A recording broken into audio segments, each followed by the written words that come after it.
Toda mi vida he tenido de alguna manera relación con el tema de los permisos y las regulaciones ambientales y la relación de los consultores con la autoridad ambiental.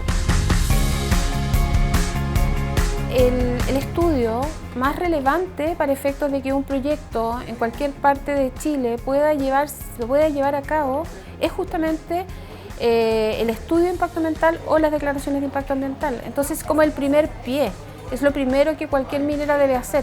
Si no tiene este permiso, no puede continuar. Entonces, este trabajo que desarrollamos aquí en esta compañía es fundamental para el desarrollo de la industria minera en particular y obviamente de todas las actividades que están contenidas en el reglamento y en la ley de evaluación de impacto ambiental.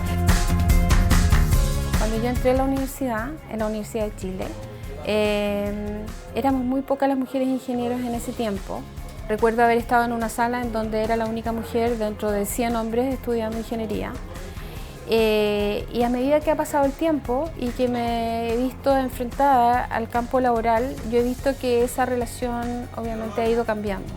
Hoy día, de hecho en el área ambiental de Stantec, trabajamos, yo diría quizás más mujeres que hombres.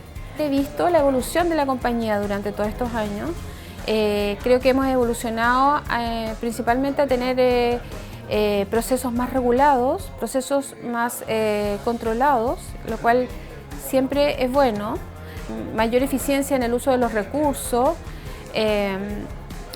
más capacitaciones también en el ámbito en el cual nosotros nos desarrollamos. O sea, yo creo que definitivamente la evolución de Stantec a través de todos los años en los que yo he estado ha sido muy positiva. Yo creo que soy una de las personas más antiguas que hay en la compañía hoy día. Yo creo que lo que más me mantiene en Stantec son los equipos de trabajo. Para mí eso es fundamental, los equipos de trabajo y el ambiente de trabajo.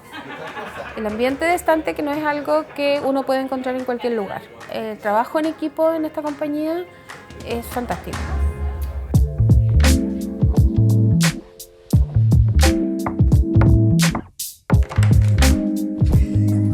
Tengo un hobby que es lo que más me mueve de manera personal y espiritual, que es trabajar con las piedras preciosas.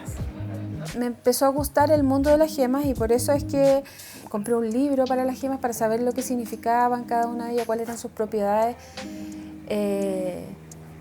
Las propiedades un poco más allá de la propiedad física, ¿no?, y química de la piedra, sino que otras propiedades que se supone que las gemas o las piedras semipreciosas tienen. El cuarzo básicamente está relacionado con el amor. ¿Ya? Aquí hay cuarzo blanco, ahí coloco mis piedrecitas para que se limpien. Hay otro tipo de piedras que tienen que ver con el dinero, la sodalita también, la selenita, que también tiene que ver con otras propiedades, el cuarzo, etc. Entonces, esto también tiene que ver con la plata, esto que tiene que ver con la protección para las personas. Es muy bueno siempre tener una piedrecita de estas cerca en el trabajo. El trabajo que nosotros realizamos más, yo diría. Es muy demandante el trabajo intelectual y mental. Bueno, en general trabajar mucho con las manos es algo que te ayuda a descansar la mente, que es la que usamos todos los días, y mucho. Es el valor que más yo he encontrado en eso. Soy Frida, directora de proyectos y líder del área de emisiones y calidad del aire de Stantec.